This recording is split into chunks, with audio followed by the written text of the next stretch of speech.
Hey, welcome to Caching in the Northwest. You know, this is the podcast from the birthplace of geocaching right here in the spooky and great Pacific Northwest. Now, it's Thursday at 9 p.m. Pacific, and they call me Chris of the Northwest. And we're going to talk about geocaches and geocachers from here and all around the globe. So while you're waiting in a sincere pumpkin patch for the great pumpkin to arrive, we'll be caching in the Northwest. Yes, indeed. And tonight we're talking about the big Halloween events of the last couple of weeks. Happy Hallows Eve there. Did you get out to an event in the last week or so? I know some of you did. Listeners, jump in that chat. Give us your feedback. Tell us all about what you did for Halloween to celebrate. And we're going to get into talking about those events and other things with Komokino and all you guys in the chats. But first, it's time to bring in our haunting howling monkey. Some say he buys his candy at half price the day after Halloween. And others say he takes his Halloween mask 3 times a month. All we know is he's called Len Monkey. I think he's supposed to take it off 3 times a month. At minimum. I thought that's like, okay, is that like a play on words? There's some sort of elixir. I just figured there was some joke there I didn't understand, and I just read it as it was written. Just paid to show up and read. Good to see you guys. Good to be here with everybody. It is a lively evening outside my studio window. So if every once in a while there's Keats 94 has you cornered there, Komokino. Yeah. If every once in a while there's some screaming or loud bangs, I'm not actually in downtown Seattle. I am at my place. And it's hard to tell the difference sometimes. Well, it could be any night in downtown Seattle. It's every night. Anyways, hey, just poking a little fun at downtown Seattle. But you know what else is fun is the support we get from our patrons who help to keep this podcast coming each and every week. And we want to thank our corporate Denali level sponsors. That would be Land Sharks and Cashly. So folks, if you want to get anything you've seen on geocaching.com, well, Landsharks is an official geocaching.com reseller, so you can also get it there. And Cashly is the premier geocaching app for iOS. Version 8 with Cashly Pro features those offline maps, the Delorme and counties to finish those grids. And I'll tell you, interjection, Chris in the Northwest this past weekend showed me the Delorme and county grids and how those work on Cashly. I was very impressed. So that's pretty cool. So you should be using Cashly. Well, except I'm not an iPhone user. So you know, we can change that. Yeah. Have you seen Cashly? It's worth changing. It could be worth changing your phone for, but find Cashly in the iOS App Store or go to cashly.com.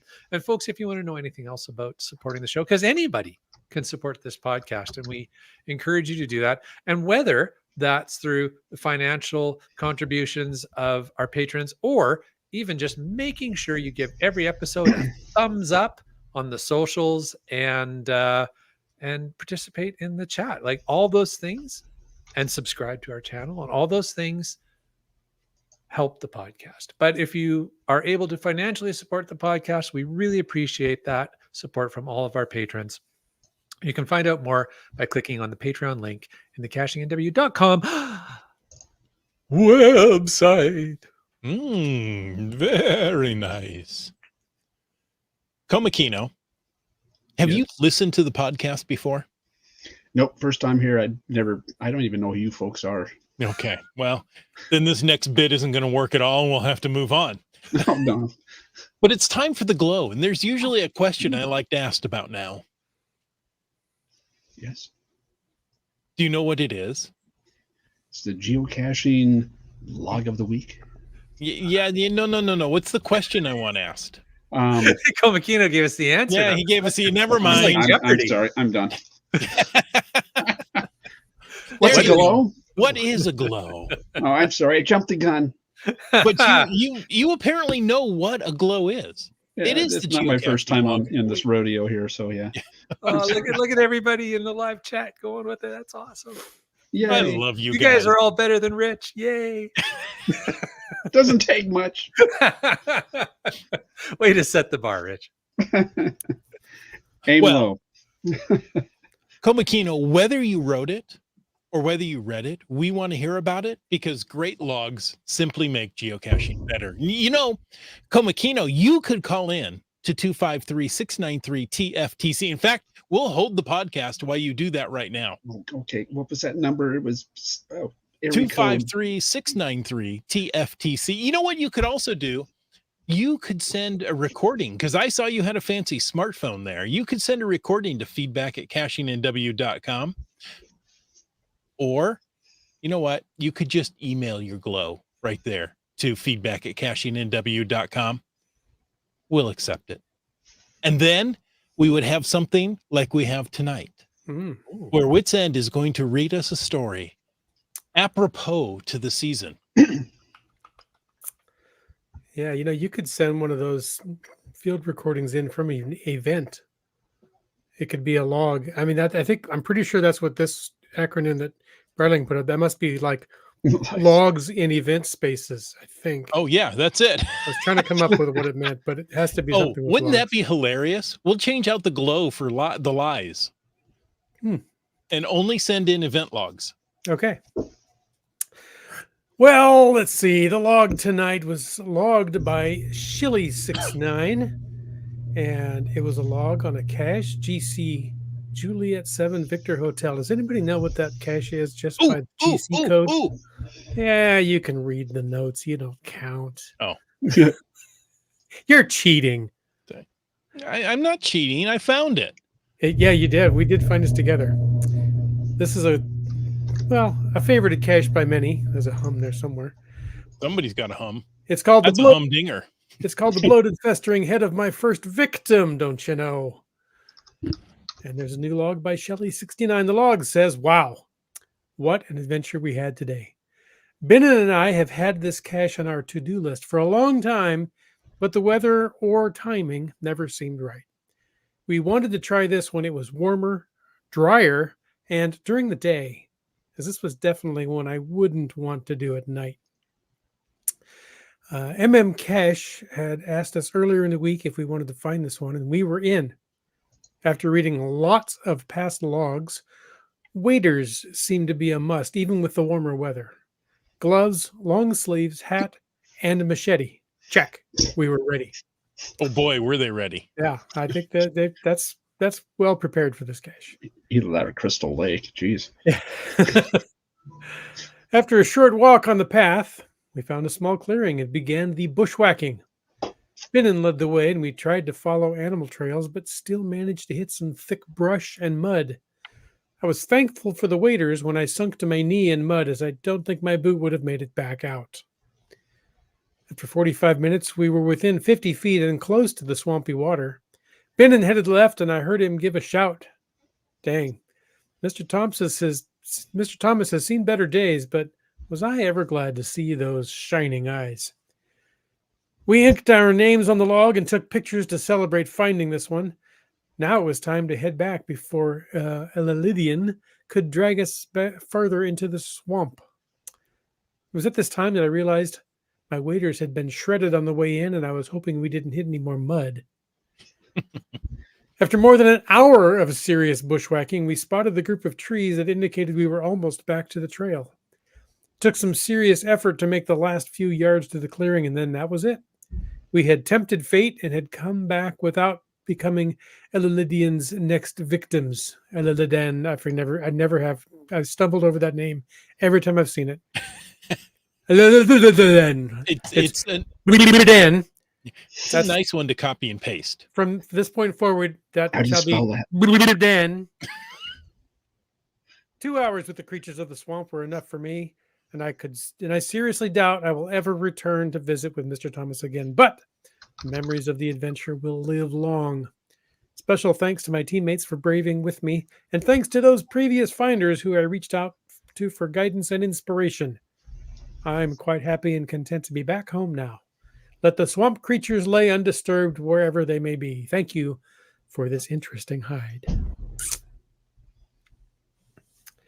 Oh. Mr. Thomas is only ahead. He's not much of a threat, but Dan, that's the one you got to look out for.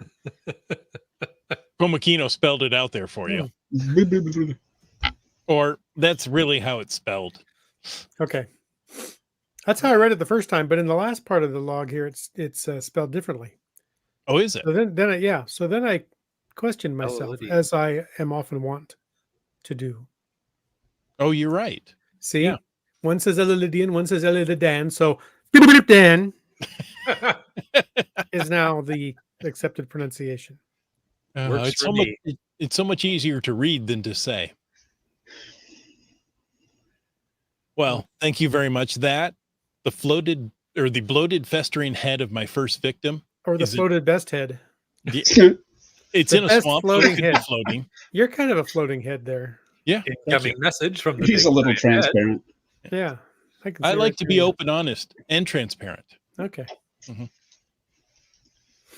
Perfect for an audio podcast. Isn't it though?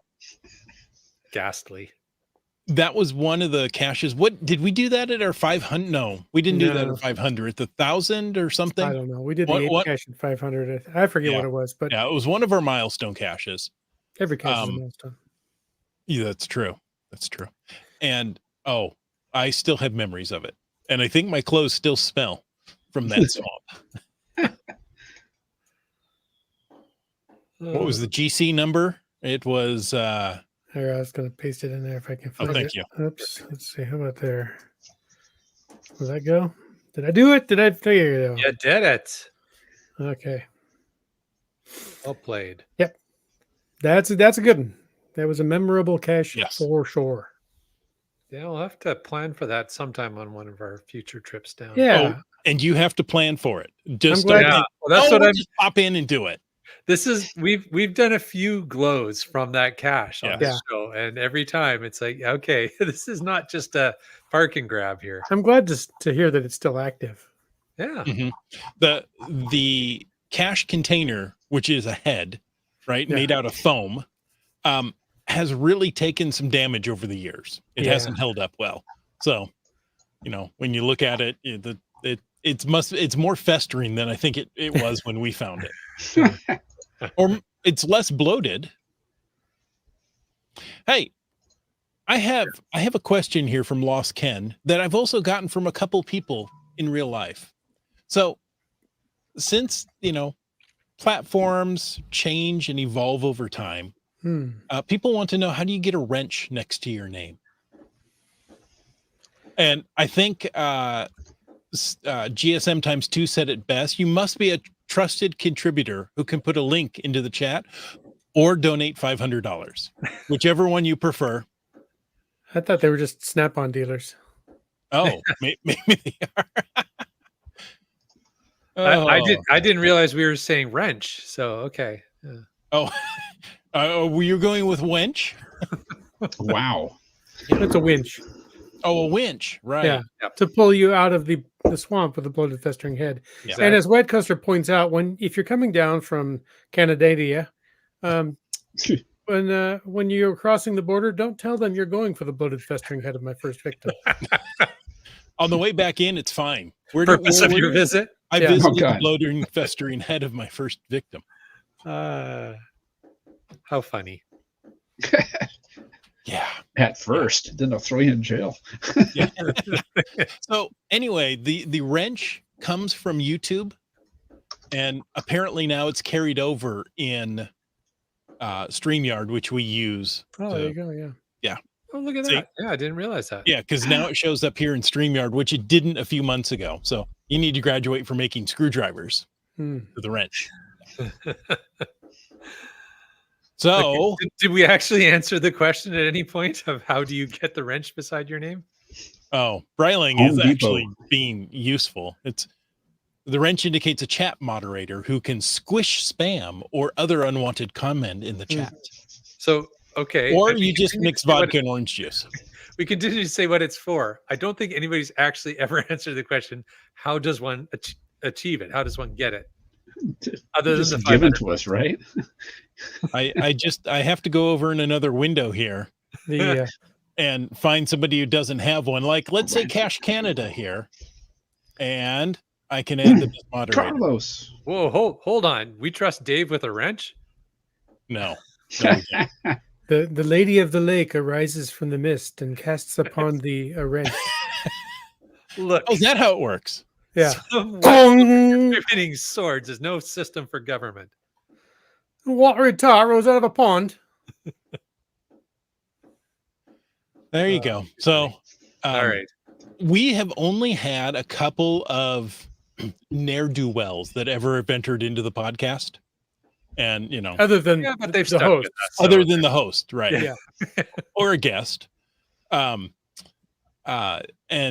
the community has jumped on that quickly and shut them down because, you know, I give you the power to go do that. So just, you know, squash that. So thank you. Yeah. Thank you, guys. I mean, really, we're just up here talking. We don't pay attention to what's going on in the chat all that much. That's what But- the chat lackey's for. There's a chat. Oh, can you believe it? Yeah, There's a chat. Hey, Okay. should we What's up? give one to Lost Ken? He is the one that asked the question. So you ask the question and you get a wrench. Well, let me go find somebody in the chat that doesn't have one. Totally ignoring the person that asked the question. Well, his question scrolled past, so I couldn't see it anymore. Oh, fantastic. Good excuse. There he is. Oh, Hang on. Neil lost Ken as Chris of the Northwest bestows upon the wrench of moderation. There, look. Wrench Wait, of where'd he go? You See? tap him on He's the totally shoulder with it. wrenchified now. Oh, but he forgot the words. He's only humming now. Yeah. Well, thanks for coming on as a guest, Komakina. Yeah. Yeah. Okay. So Oh, wait, we have a guest tonight? I thought we were just talking about people in You the know, I There's show no up wrench and in everybody gives out Komakino's name. wrenches and stuff or wenches. I don't know how it works here. look at this. There's no wrench on Komakino's name. Wait, Hmm. what? Huh. Yeah, but that's It's because Did we you don't move trust it? him. You have to come back for 5 episodes. because no, What? he has a wrench in. I have a, and I see that in the YouTube channel. Yeah, Oh, he, okay. he has a wrench. It just doesn't show doesn't- on. Yeah, I our- was blessed with that like many a moon ago. This is a Monkey really space many baboons ago. topic conversation. Well, Right? you know, sometimes we open up what we do behind the scenes, and then you look, and then you listen to it and go, "Really? This is what they do?" And then yeah. we regret it later. Yeah. Yeah, exactly. Because nobody really cares what happens behind the scenes. They're I want to see, and then you show them, and they're like, "Oh, that's it." Yeah. That's it. Yeah, he's Wow. having second thoughts now. He's too much pressure. Take it away. Okay, I can do that. Don't make me take this wrench away. We'll pull this podcast over and take all your wrenches away. With Oh, great power comes a comes wrench. great wrench. All right. So why possibilities. are we here tonight? We're Yeah. here to talk about the Halloween events.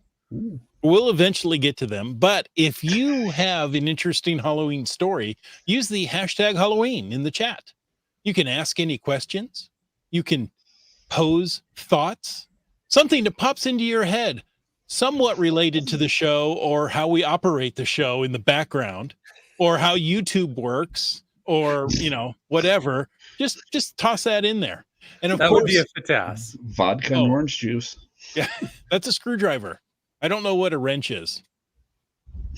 Can you drink it? Can you do like a fuzzy wrench? Oh, God. Hmm.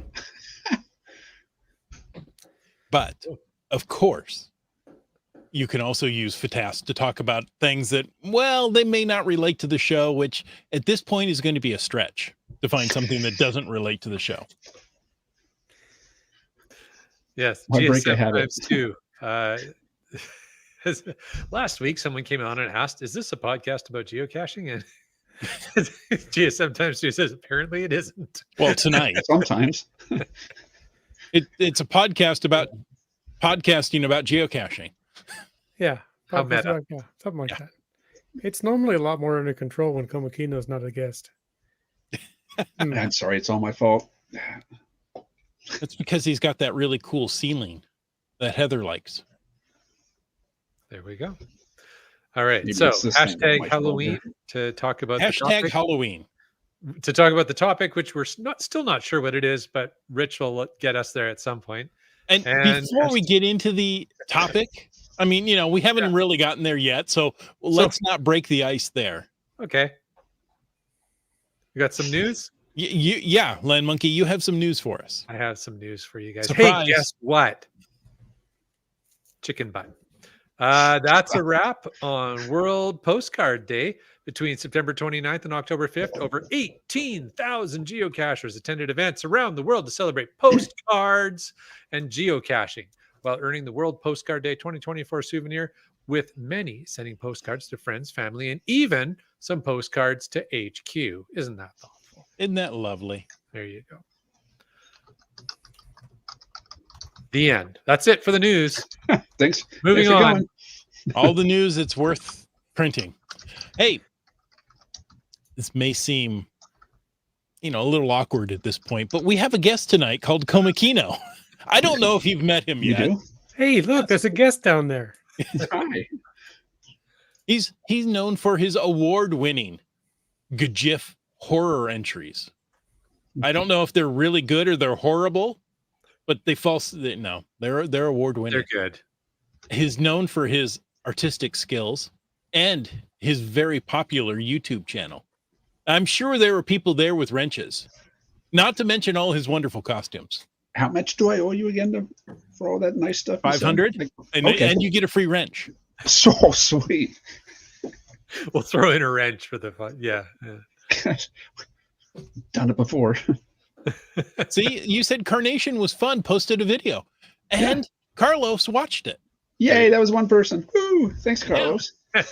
I'll get the watch hours up. Keep watching it, Carlos. Just I wonder put who it that on one of you repeat. was. Repeat. Repeat on the background, go to bed. Oh, sure. Speaking of learning how YouTube works. Yes, so Komakino, welcome to the show. Good to have you here. I mean, some of us saw you very recently, which was fun, and we'll talk about that shortly. Well, thanks for having me back here. It's fifth time on here or something like that. Wow. I don't have a notebook like a JT copy to keep track of all that stuff there. but Oh, you should. I'm sorry. I don't think anybody has a notebook quite like JT Coffee has a notebook. That's true. She is the queen of notebooks. But yes. She's coming up as well. So Ooh, hold your breath. Not tonight, but on an upcoming episode. Hold she's your just breath. gonna You walk- become Ghost is transparent holding like breath. me. Yeah, I was gonna say she's just gonna walk right into Komakino's studio there and join the. No, she's not. Oh God, that'd be scary. It's a Now she got in the horror house. episode. All right, well, talking about scary, there have been some scary events for the Halloween theme, like terror on the peninsula. I hear CNW was at that event. It was terrifying. Was it? Tell us all about it. See, I think I'm the only one from the podcast here that was on it. I mean, there are listeners. I mean, I ran into several people there. It's a long drive. It was 45 minutes for me. A little longer for those in Canada or on the east side of the state. Yeah, I bet. It still would have involved that 45-minute drive. Plus, We call that 45 in plus. there. Yeah. Okay, 45 plus. Yeah. Just it's it's a stretch. There over the 3-day period, there were a series of 7 events, 12 brand new caches, all themed, and a couple of adventure labs placed. It was quite the busy weekend. yeah. Sounds like it. Now, I only went for one day. I went for Saturday. So Friday, Saturday, Sunday, there was events. I found 7 of the 12 caches between the 3 events I attended, and I searched for some highly favorited caches in the area. That's why I didn't get all 12 of those caches. I was looking for some others as well. Now, the whole day kind of had this mega event feel to it. Right? So it felt like, you go to a mega event and there are several side events going on and, new caches to find and you're out caching with people. That's kind of the feel it had, but with fewer people to avoid. Wait, did I say that part out loud? Yeah. So if you're not into a lot of people, this is a lot of fun. Now, last year at this very same event, they've somehow come across a warehouse that they can use. So they have this warehouse space. Last year they had 5 or 6 escape rooms in there, which were a lot of fun. But this year they put out the new caches to find and the adventures instead. Okay, so people weren't really. There wasn't. So when you say it had a mega event feel, but it wasn't like everybody was hanging out for the day at one place. There was, as you say, multiple events. Mhm. 7, I think I saw in the notes there, spread out Mhm. across different areas, but also caches to go find. So how big of an area did this cover, Chris? It didn't quite cover the entire peninsula. The caches I was driving to, you know, I tend to start up north and work my way south, or, you know, wherever I want to be for the event, right? This was a little southeast I needed to be. I drove like 20 minutes, and then, you know, the next cache was 5 minutes away, 7 minutes away, 10 minutes, you know. So you weren't driving all that far. And there were some good, very good caches there. Some of them were goblin dust caches, which are always worthy of a find, right? Yep. Yeah. In fact, there was a geocache at his house. He wasn't there. I went through to make sure he wasn't there. No, but he wasn't there. Huh. Did you check all the rooms? Well, I might have missed one or two. Okay. I don't know why he had all those locks on the inside of his house, but anyway, it's a different question. It's an escape house. If you've met goblin dust, then you probably understand why. Wow. But they still had a chili cook-off competition.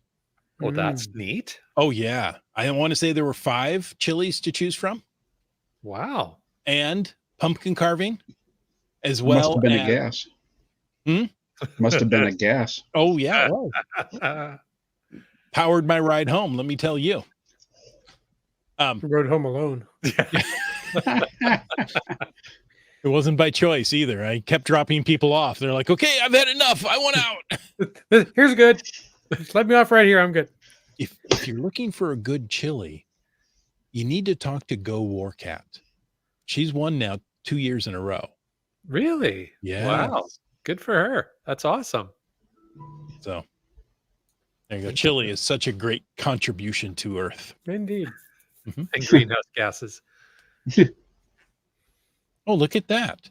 Neil Moore in Michigan has a great chili cooking event in November each year. Oh, there you go. Learned something new. Yeah.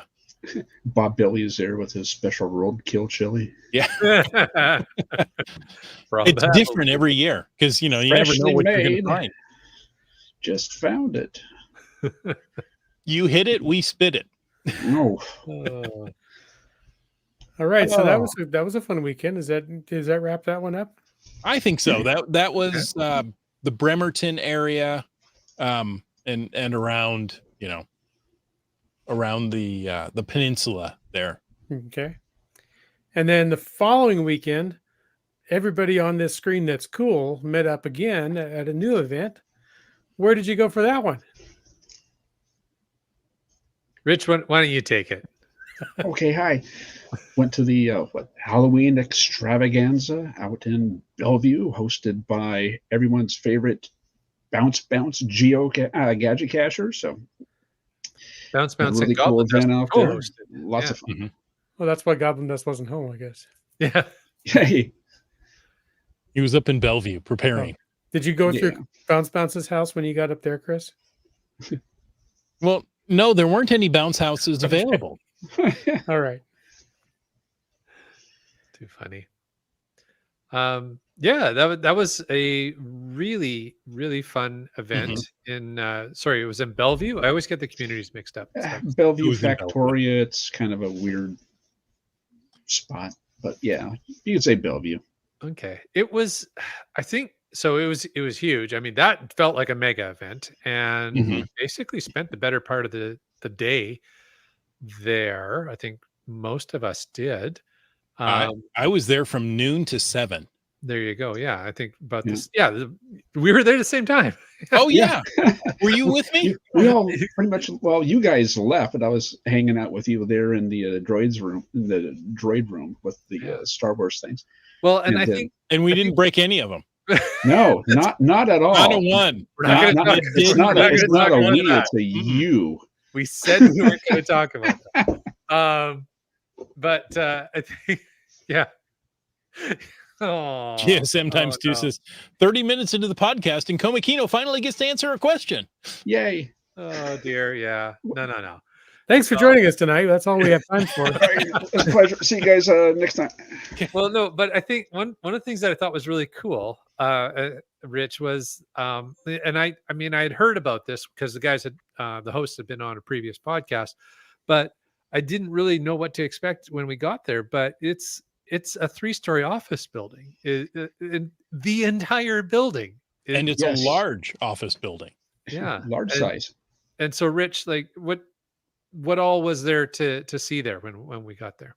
Yeah. Now, if you had attended the May the 4th event, same location, May the 4th event had 2 floors of this building. And then for this event here, they expanded to all 3, of which there was even like a room that he didn't have ready for the event. I do have a behind the scenes clip of that in my video the video is put together. I need to watch it to make sure everything works and then What? render it out and post it. So probably No, it's just going to be post late. it.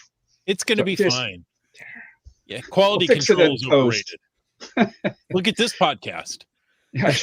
Wait, What I could wasn't go supposed wrong? to say that out No. loud either. Yeah, but it's funny because this building, I used to work in that building from 2001 until 2012. It used to be the Verizon wireless building. That one and the other 2 buildings across the street to the east were the Verizon buildings. So when the May the 4th event was taking place, I was looking at it on a map and it's like, I got to go back to work. So, Geocaching is work for you, isn't it? yes, why? Yes, it's a good work though. So it's Did you funny. find your office space that you used to sit in? Yes, I can go Okay. to be like, this is where HR was, and this is where I used to sit. That's where I used to sit. That's where you used to sit. That's where this group was. We had team meetings in all of the event rooms. And you spent a lot of time at HR, didn't you? What's that? You spent a lot of time with HR, didn't you? Yeah, they just wouldn't let me out. I would just go to work, punch in, go to HR, and like, what did I do now? I'm going to do something. Let me just get this done. Let me just do it from here because this will just be quicker. Yeah, but it was pretty cool. Like a lot of the side rooms and stuff had all these cool puzzles that they had set up. They carried over some from the May the 4th event, like the laser grid where you had to you work your way through it without tripping the laser, like the Mission Impossible thing. And Mission Impossible style. Yep. yeah, so they brought some of those over, but then they also had a lot of new unique puzzles, which was really cool. Like they had from the 3rd floor, they had a periscope where you could look at a screen and the camera went down to the room below it, and you had to turn the periscope around to try and find the secret words to write down on your puzzle sheet there for the raffle and stuff. So it was cool seeing how they took this place that I worked for like 11 years and made it fun. Made it someplace where I'm like, wow, I'm glad to be back here again. I'd like to go back to work here. Yeah, That was if work was the like that. cool It thing, would though. have been so cool. Yeah, and I think you've touched on it a little bit, Rich, but I think maybe to give people who weren't able to go kind of the sense of the scope. I mean, we're talking 3 stories, a full 3-story office building used for the event, and 24 rooms, each room having a unique puzzle challenge to solve in there. And then you solve the challenge or solve the puzzle and get a code word. And so you had kind of like a passport, like on a geo tour, and collect all the code words to get into the prize drawings. And so that was fun. But yeah, like you've mentioned a few of the puzzles, like 24 different. Like Some you could finish real quick. You could go in, do one thing, boom, done. And there was one that they had where it was like an escape room where one puzzle led to the next puzzle, which led to the next puzzle, which led, and like half hour plus later. Seriously, this one took a long time to complete, but it was cool the way everything played together. And even when you got to the end, you still had to make reference to parts from the beginning to put in code words on the what is it, the codex, the device where you had like the letters and you twist it to spell the word to unlock it. So a lot of thought went into these things. And if you're familiar with some of his like Bounce's gadget caches, like the one out in Issaquah, the It Takes Three, I think it is. Mm-hmm. Oh, they had one where it's like it takes like four. No, I think it was like it takes five. Yeah, where it was like, okay, you had the things lined up on the wall. Everyone went up and pushed the buttons. People were at each station pushed the button, and the thing wouldn't open. And it's like, why is this not opening? And went up to the cache container there, and I'm looking like, oh, maybe it's busted. Maybe I need to go down and talk to Chad and find out what's wrong with this. Oh, there's a fifth one down here. So there was 5 different boxes where you had to have 5 people to push the buttons to open up the cache. So great way to get people to work together to solve these things, because some, as I said, some are quick where you just go in, listen to a thing, or you move something around. But there was a lot of teamwork and stuff involved too, which is really cool. One of the ones, and Lori says, I loved how everyone worked together to solve the puzzles. And indeed, there was a lot of cooperation going on, which was fun. You got to work with different people at different times, just who randomly happened to show up, because people were doing the rooms and you didn't have to do them in any particular sequence. So it was fun. But one of the ones I really enjoyed that I thought was creative, you talked about the video periscope. There was another one where there was a camera in the corner of a room, and and there was another room that had a camera and a video screen. And so camera and video screen in 2 different rooms. One of the 2 rooms has the lock box with the coded lock on it. The other room, outside of the view of the camera, has the combination, but there's no audio. So you got to get your team members to split between the 2 rooms and figure out how you're going to hand signal the numbers back to the other room. It was a lot of fun. Stuff like that was just a hoot. It was a lot of fun. Yeah. That was fun trying to figure out where we came across room A. I was like, we need to go find room B. Where's room B? Because by the time we found it, the people in room A weren't looking at the monitor to see us. Hey, we're over here. And the puzzle rooms weren't in sequence.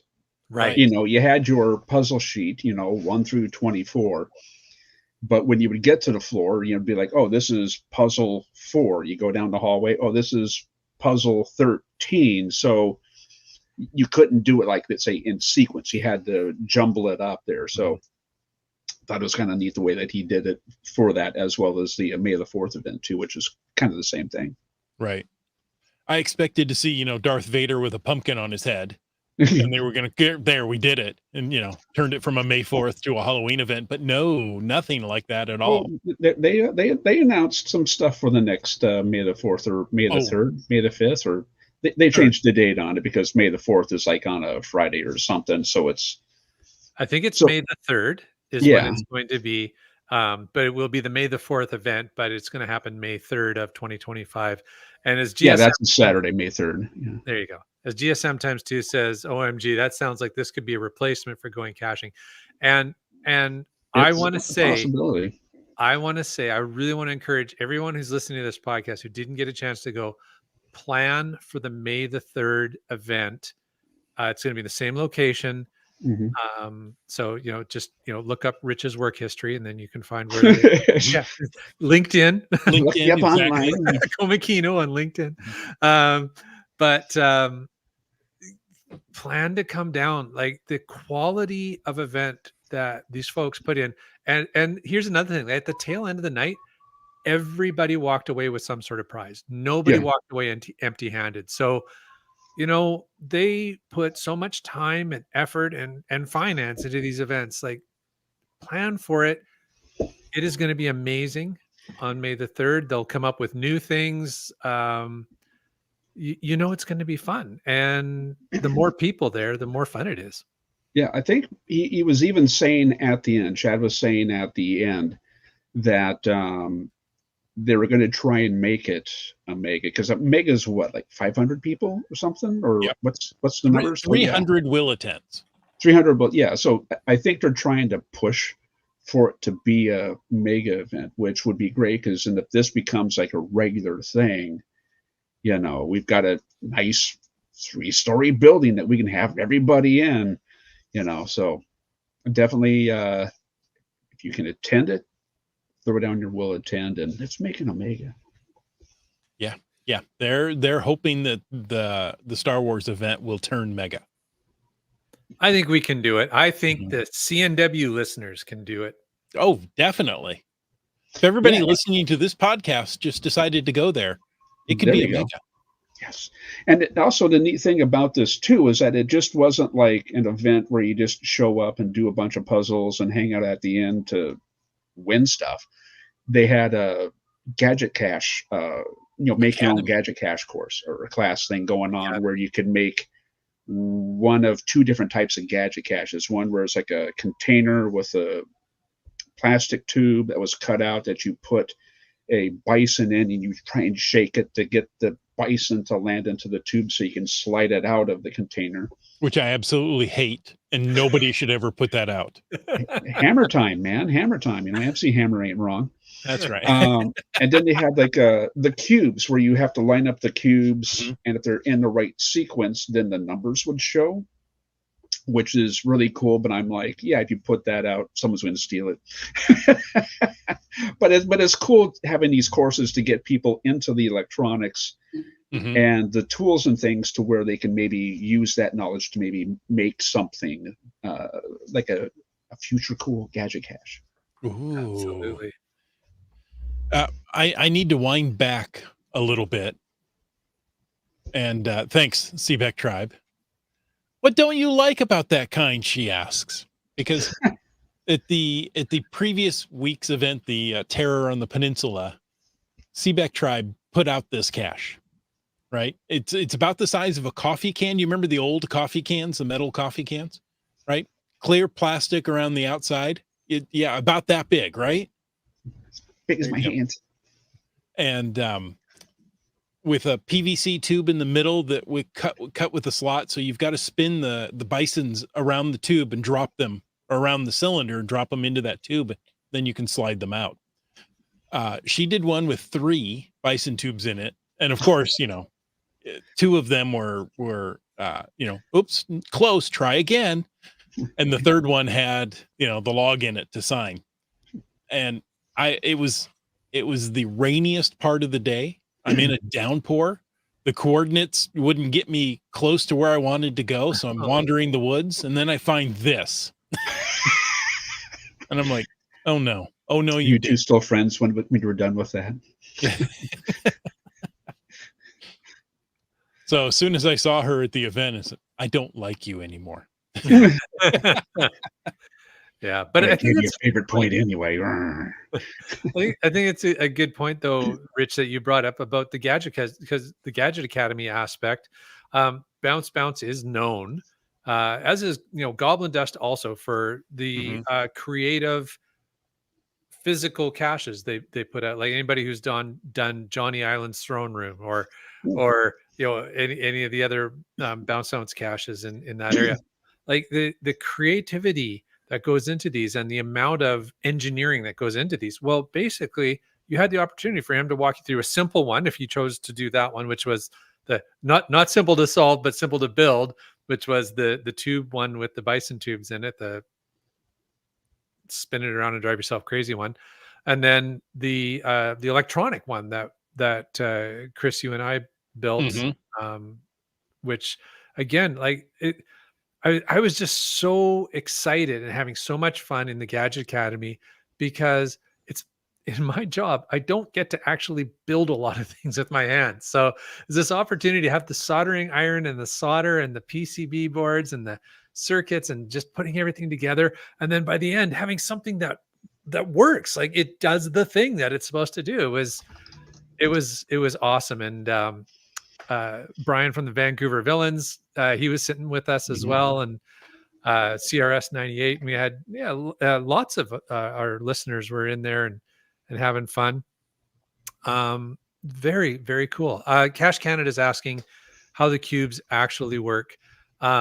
Like, do you mean on? I know he means like on the inside or just how the game works, but basically the game works that you have 4 plastic cubes with LED displays, 7-segment LED displays on the front, and they're set up so that they will only light, all 4 of them will only light up with a number if they're put in the right sequence. That's the puzzle to it. How it works is a little bit of circuitry with magnetic switches. So the magnets have to all line up, and that's how the switches get thrown so that it works. So it sounds a lot simpler than it was to put together, but very cool. Yeah. And after, well, let's see, Land Monkey and I, along with others, some people, this is their very first time using a soldering iron, right? And others, we've used it for years and it's no challenge. But it was interesting to see all these people together and trying to go at the same pace. And eventually it's like, you know what, I'm just going to jump ahead and get these done. But still, I spent 3 hours there putting these together. And I was telling Land Monkey and anybody else who would listen is like, I put a lot of time into this, 3 hours. It was creative. It was fun. I really enjoyed it. They're cool. I don't want to put them out and have somebody steal them and destroy them. But that's why you got the knowledge for you can maybe do it in the future with something different. So no, I think I still will put them out, but it was a lot of fun. I enjoyed it. And like you said, Land Monkey, you came away with something that works. The first time it was like, look at that, it works. Yeah. That was so and those numbers are programmable. You can put anything else you want in there. Yeah. So Rich, you were saying that you did, and we saw you doing some filming, but there was also something you were doing right at the start of the event when I first ran into you and the kid. What were you doing there? I was sitting there in the, I guess you could say, like the main room, trying to sell my comic book.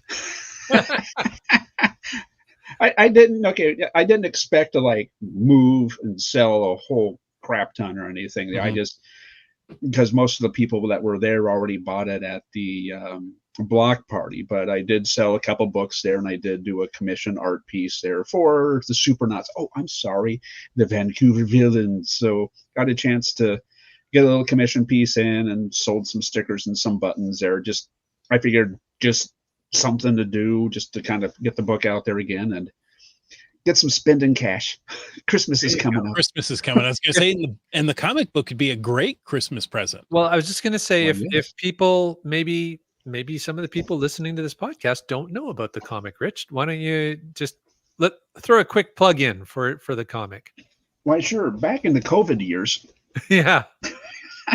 In the before Joshua Johnson, the geocaching vlogger, approached me with an idea of making a comic book. Or 3. Why, yes. It's all the same thing. There are extra copies available if you're still. Yes, I've got a whole bunch here. So yeah, it's the world's first official geocaching comic book. Features Joshua Johnson going on a big worldwide adventure as he's going out to actual geocaches. So he explores the different geocaching types at different locations around the world.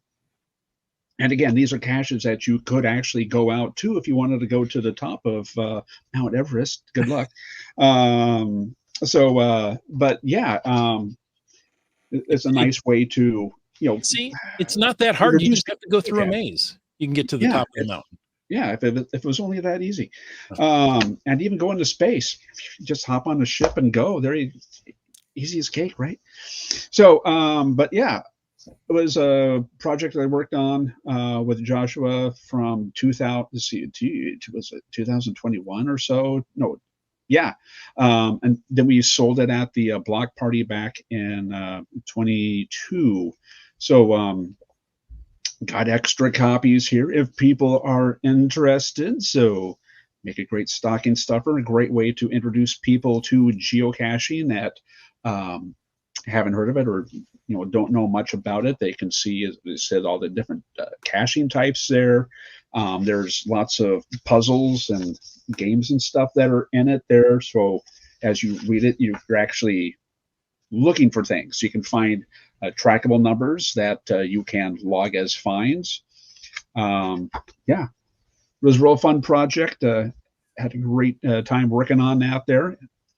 Yeah, Cache Canada. Yeah, it was. I wouldn't say Kickstarter. It was what, Indiegogo, I think. To which people contributed money, and at different levels they could have like a caricature of them put in. And let me see if I can find Cache Canada. And there he is. You like, and it looks just like him. Yeah. How appropriate. And there's also another person in here. Some say he likes to monkey around. Some say he likes to hang out at Mount Everest. Yeah. No, this is And called Earth Caches. Monkey. There we go. Yeah. So Earth Caches, of course. How about that? Yeah, that was actually pretty cool. And I know we're podcast isn't about the comic, but I did appreciate that Rich and Josh reached out to me as they were forming the idea of the book, because I actually remember the text messaging quite clearly. I was on a trip in Victoria, and we were walking along a beach. And I got a message on, Josh has sent me a message. What's that about? It's like, hey, you interested in being in a comic book? Like, okay, what's up? Nani? You can't tell anybody, but here's the idea. So that was a lot of fun. And Rich, you did an amazing job with the artwork and everything in that. So definitely something. How can I get copies of the book? So shoot me an email, Comikino, I got my name down here, at hotmail.com. And I can send you the information there so you can order a copy. There you go. Perfect. Yeah. Okay. So yeah, thanks, Rich. So you were you were there signing and selling the books. Thank you, Caching Cats. Thank you. There you go. Yeah, there you go. Yeah, there you go. Comikino at hotmail.com for folks who are still interested in looking at that as a Christmas gift. But also we had a lot of fun in Caching Cats. Yeah, you were in there. We had a lot of fun teaming up and going through this stuff, but also just there you go. Where's my camera? It's somewhere. There you go. There we go. The peacock. Advertising for NBC right there. Wow. Very, very fun. But we ran into a lot of folks, and Heather being one of them, folks that we had a chance to, because you had this time, right, of going through the rooms. Heather, the Monkeys, Cache Canada, the Vancouver Villains. It's hard to switch that, isn't it? Yeah, there was a bunch of people there, so it was a great opportunity to, if you like events and meet your caching friends that you only see at events. It was a great time, a great place to see them, and again, work with them on these puzzles and things. So it's not like an event where you just sit down and like, hey, did you find a GC OU812? Oh yeah, I hated that. How do you solve that puzzle? Just give me the answer. It wasn't like that.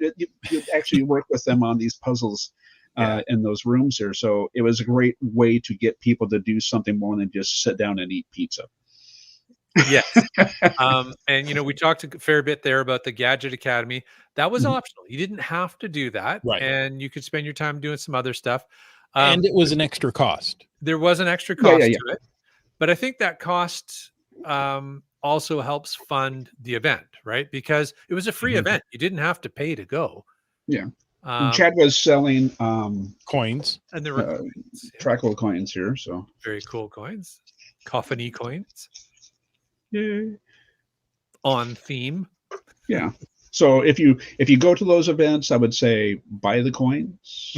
It helps pay for the stuff, because if you look at all the stuff that he put up, it's not like he just sat down and put all that stuff up the day before. You know, there's a lot of stuff that he went out and bought for these things, like the blinking eyes that they put into the logbook, which was a giant casket. You know, and then like the room that had the blinking eyes in it, the room with the toxic bubble room. Yeah. That thing What was a just mess nuts. that was. That was the coolest. So it's like he puts a lot of not just his time, but a lot of money into it. Yeah. So buying the trackables and the coins and things, or Helps to defer the taking in cost. the class, you know, helps recoup some of that money for him. For sure. Mm-hmm. So it's definitely something to think about if you're planning to go on May 3rd. We really encourage you to show up on May 3rd.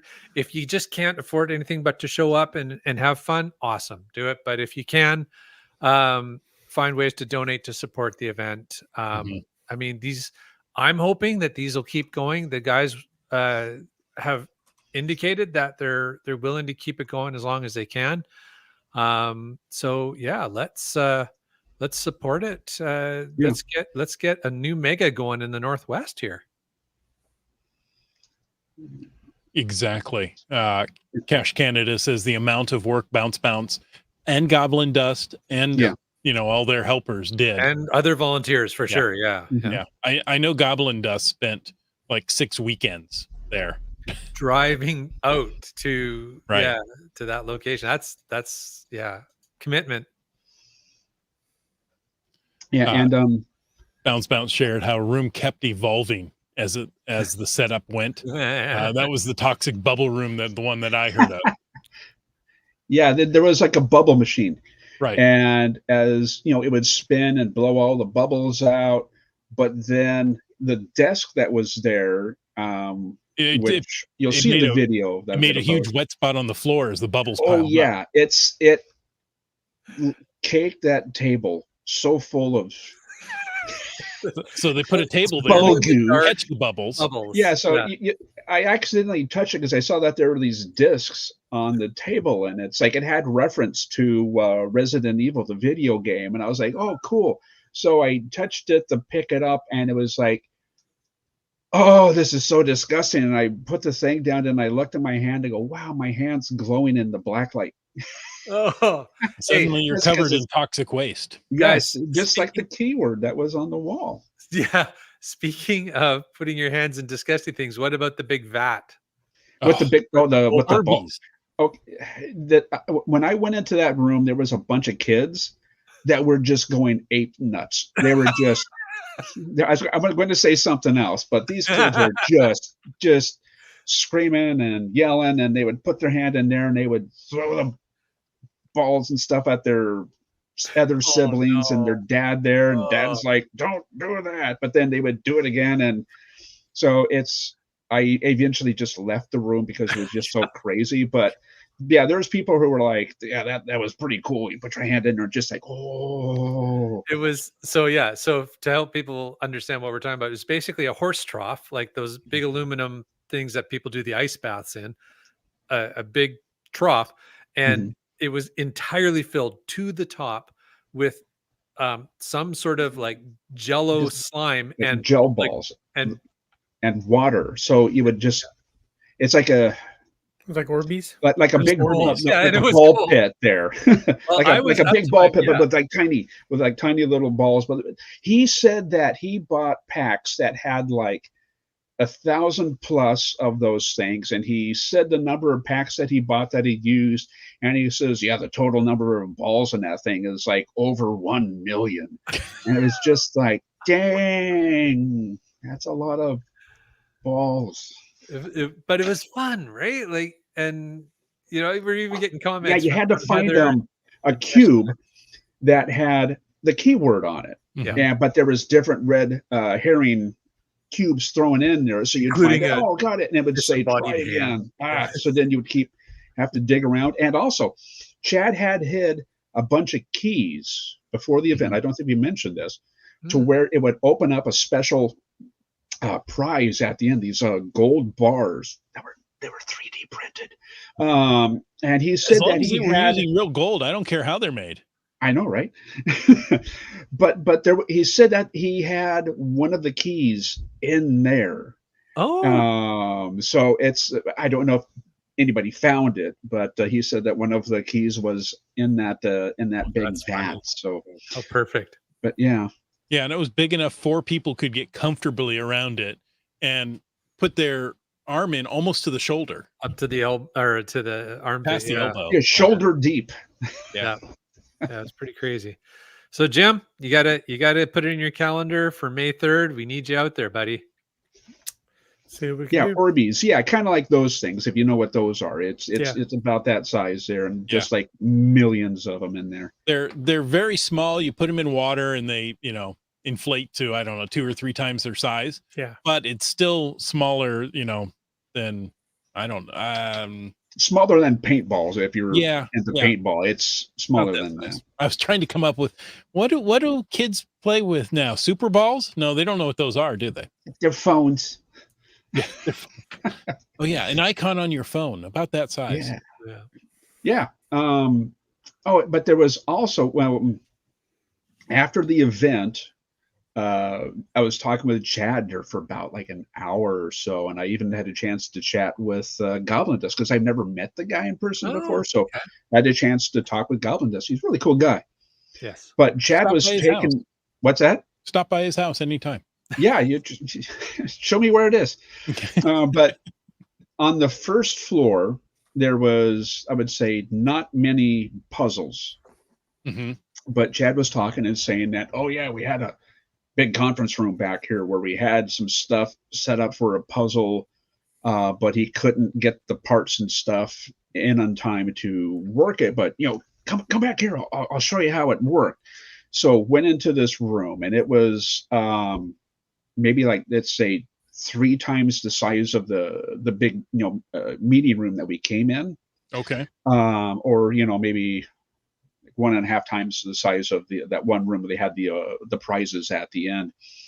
But there was a green laser that he had taped up to a wall, and it would shine a beam to a little mirror on a stick in the corner, where the light would hit the mirror, and then you would turn it. And I think he was saying that he was supposed to have something in the center of the room to where you could turn the beam to hit it, and depending on how you hit the thing, lights would go to the different side rooms that were connected to this bigger room. So again, participation. Mhm. You would have somebody turn the mirror, and then people standing in where the side rooms are, to where the laser would bounce around and then point to a number or a word on the wall, which would have been cool to see, but he just couldn't get that thing going in time. But I've got a little behind the scenes thing showing it there in the video whenever that gets posted. But yeah, cool. just seeing like the stuff he had planned for this was just insane. You just like, dang, it's a lot of time spent lot of Yeah. thought and a lot of Yeah. lot of time put into it. and expense. Yeah. Caching Can't said, I saw that laser, had no idea what it was for. Yeah. And Cache Canada, we saw the laser in a mirror and played with it for a bit. Yeah, We yeah, did yeah. too, and couldn't, I was like, oh, well, the only thing it seemed to hit was this thermostat. And so, somebody thought, well, what if you hold it there long enough? Does it raise the temperature and do something? my Oh, gosh. that would be cool. I'm like, oh, that'd be really cool. Okay. But yeah, we couldn't figure out what it was for, Mhm. There you and go. thought, well, maybe So- it was left over from Star Wars Day. But yeah, so lots of stuff. I mean, we're over time, so we'll probably have to wrap it up here shortly. Yeah, no worries. See, you finally got me talking, and now we're I over know. time, and We now you're like, dawdled "Hey, shut way up." too long at the start. I'm sorry. We'll have to do better. But definitely want to encourage everybody who did make it out to plan to come out on May 3rd, and those who couldn't make it out. Jim, put it in the calendar for May 3rd, 2025. We need to see you out there. You know what we need to do? We need to do a live podcast from the Star Yeah, we do. Wars. Oh, that'd be cool. The That'd be whole fun. team. That'd be fun. Fantastic. Well, I don't know. Colin, You don't really want me to come over because all the years that you built up and told me how wonderful the Tri-Cities GeoCoin Challenge was, I made it to one and they shut them down. So it's always the Oh. last event when you come. Yeah, if I come over there, they may go, okay, this has been a good run. Might We're be done. best. Just sign a will attend, Okay. but just don't show up. Or don't sign the will attend and show And up, show because up, then they won't know you're coming. Maybe that's it. Oh my Yeah, god. the secret.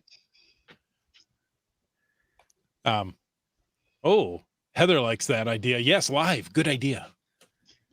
And Heather, thank you for introducing yourself to us. Yes. We meet a lot of people. We have no idea what their names are until wait. And you recognize our voice, but we don't recognize yours. So Yeah. you have to come up and introduce yourself. Don't be shy. We don't bite much. And hold a little wrench next to you. Yeah, and carry a Everybody little bring a record, wrench. Yeah. and then we know who you are. You need to have like a caching in the Northwest event where everybody just shows up with a wrench. Huh. I'd be a little concerned about that, but okay. I'm gonna have to go find a box of wrenches. Or you can make like a big gadget catch, where everybody has to use the wrench to take the thing apart to find the logbook in the middle. There you go. There you go. Oh, I can torque down those bolts, and it'll take a while to get through them all. Komakino, Yes. too many good ideas. No more. We're done. Don't share all the good ideas right now. But thank you so much for joining us. It was so good to spend the day with you. Yes. And also the CETO that we did, Chris. yes, we did a CETO, didn't we? Yeah. The good old days. So good. And listeners, we hope you enjoyed this episode of Caching in the Northwest. Absolutely. We want to take a moment to thank our corporate Denali level sponsors. That is Landsharks and Cachly. LANDSHARKZ.ca is the outdoor adventure and geocaching store. Check them out online, and they're shipping those online orders daily. And Cachly is the app for iOS for geocaching. Make sure you go and download that from cachly.com. We want to thank our faithful Denali level supporters, not only Cachly and Landsharks, but also Cool Cow Cachers, who we saw at the event as well, Hawaiian Miley. And if you want to know more about supporting this show, click on that Patreon link on the cashingnw.com website. You've been saving that up the whole time here. Yes, It occurred to me at the beginning of the show. Yes. All right. Well, you know who did that? Logwork did that. And Dora Moore. Peach of Washington. Flagman. Subway Mark. Acker Doc. MC3 Cats. Antaeus. Seabeck Tribe. M-Nerf. Whidbey Island Gal. Camp Clan. Gas Station Tuna. Mountain Bike. Limax. The Terrible Teas. Railroad. J-Car. Genies. Just finding our way. Team Noltex. BC Rock Crawler. CRS 98. Kitty Quest. GeoNav Pro. Green Words. The LG 9000. GeoBirder. Just Carlo. Skyhawker. You Talks to Rocks. You, Dak. Butterfly Girl. B Pendragon. GSM ×2. Trexer. Korsgat. Boomer 365. Kid Vegas 19. And geocaches. All right, that's a great list, and we'd love to add more to it. So click that Patreon link if you feel so inclined. Komakino, thank you so much that we finally got to start talking to you after all of our stalling. And then I just wouldn't shut up. Well, if people they have a question for you, they didn't get an answer tonight, or they want to reach out and buy a comic book, or they just want to come, get in hold of you. How would you like them to do that again? My email, komakino@hotmail.com. There we go. Wow. As if on cue.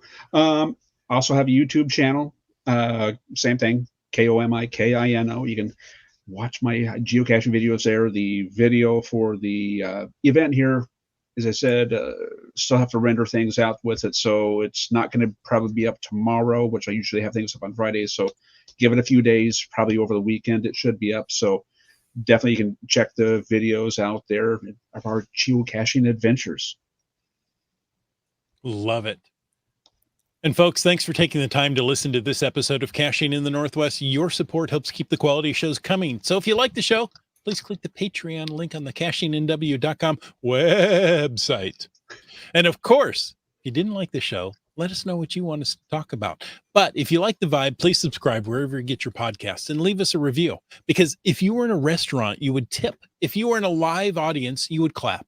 But since you're on a podcast, leave us a free, fast, fabulous, fantastic 5-star review. You can also call in, just like we know Komakino has done, call into 253-693-TFTC and leave us a comment, ask us a question, or help us steer our podcast back on track any time of the day or night. And of course, you can email us at feedback@cachingnw.com if you're missing a blue wrench, for example. Join us every Thursday night at 9 p.m. Pacific for a live show and chat. This show is produced by Chris Humphenauer, Jim Paulwitz, Jay Kennedy, and Brian Lang. It's licensed under a Creative Commons Attribution 3.0 license, copyright 2024, but not much longer, by Chris Humphenauer. And folks, I don't know if we have time for it, but we're going to stay tuned for The after show. the after show. After show.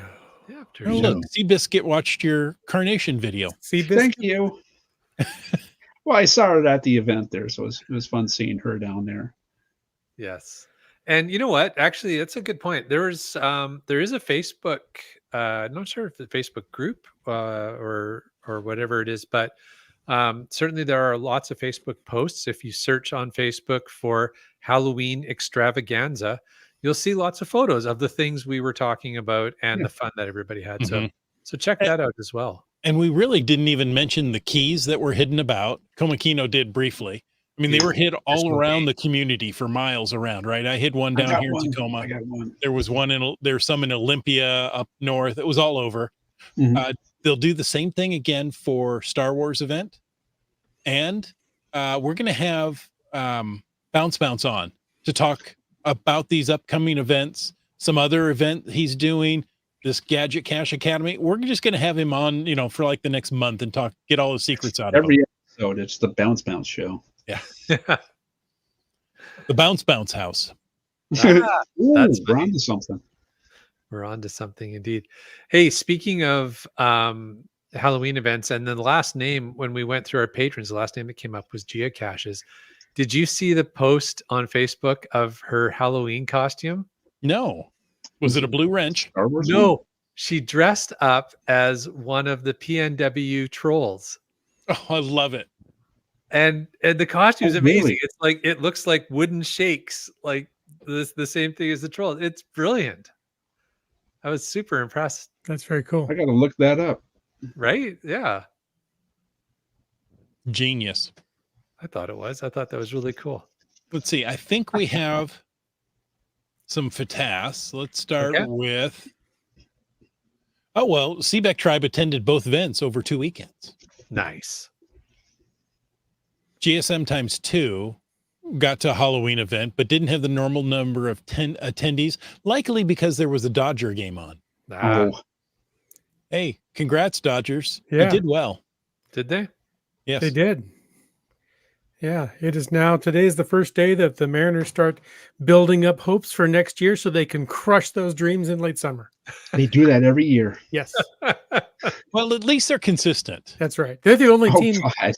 They're the only Major League Baseball team that's never lost a World Series game. That's right. There's I a like the way you subtext put the there. positive spin on that. There you go. Caching Cans was also at the same event as Cache Canada. No wrenches, only screwdrivers and soldering tools. Indeed. Yes. And hey, everybody, this weekend, set your clocks, fall back an hour, right? Don't No. waste that hour sleeping. You can get out and geocache. Do they do that in Canada too? Yep. Geocache, yes. They geocache there too. Oh, well, that's good. Yes. We are all on the well, not all of the country. Not all of the provinces are on the whole daylight savings time thing. But Not British all the Columbia states are is- either. So British Columbia, like Washington, and I think Oregon and California do it as well. Yep. Because there's been conversations of like, well, maybe Give up on maybe it. that one province and those 3 states, we all just say, screw it, we're not doing this anymore. Yeah. By all means, put the clocks back where God intended this weekend, and then never change them again. Right? No, we got to Please. have the longer day and just never change it then. It's not any longer. It's just shifted. It's still 24 hours. Yeah, well, it's shush. You know what? I heard a great analogy once. What it's like, daylight savings time, it's like you have a quilt on your bed and you cut the top off and you move it down and sew it onto the bottom. And then you think the blanket's longer. You think the blanket's longer. Yep. Nope. You just shifted it. No. At noon, the sun should be directly overhead. That's how it's supposed to be. Indeed. And if you're in the US, before we meet again, there'll be a little election thing going on here next week. Get out and vote. We don't care who you vote for. Don't- Just exercise your right to vote. Vote for Pedro. And There if you go. Yes. if you don't vote, you can never complain about right. anyone in office. I'm shocked that it was in the last presidential election, like only 2/3 of all Americans voted. Wow. Do you know how No, many You're an countries, how many American citizens citizen. around the world? Exercise your right.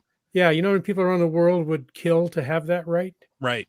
And you just flaunt it? Get out and vote. There you go. This message has been brought to you by Wits End. Wits End Right. approves this message. It's one of the few times I say get involved in government. Yeah. Otherwise, ignore the unnecessary government control over your clocks. Yes. If you want to say in what happens with that, there you That's go. right. You got to vote. All right. Hey, okay. one last task before we wrap it up here. Starcacher. Whoops. Click it again. There we go.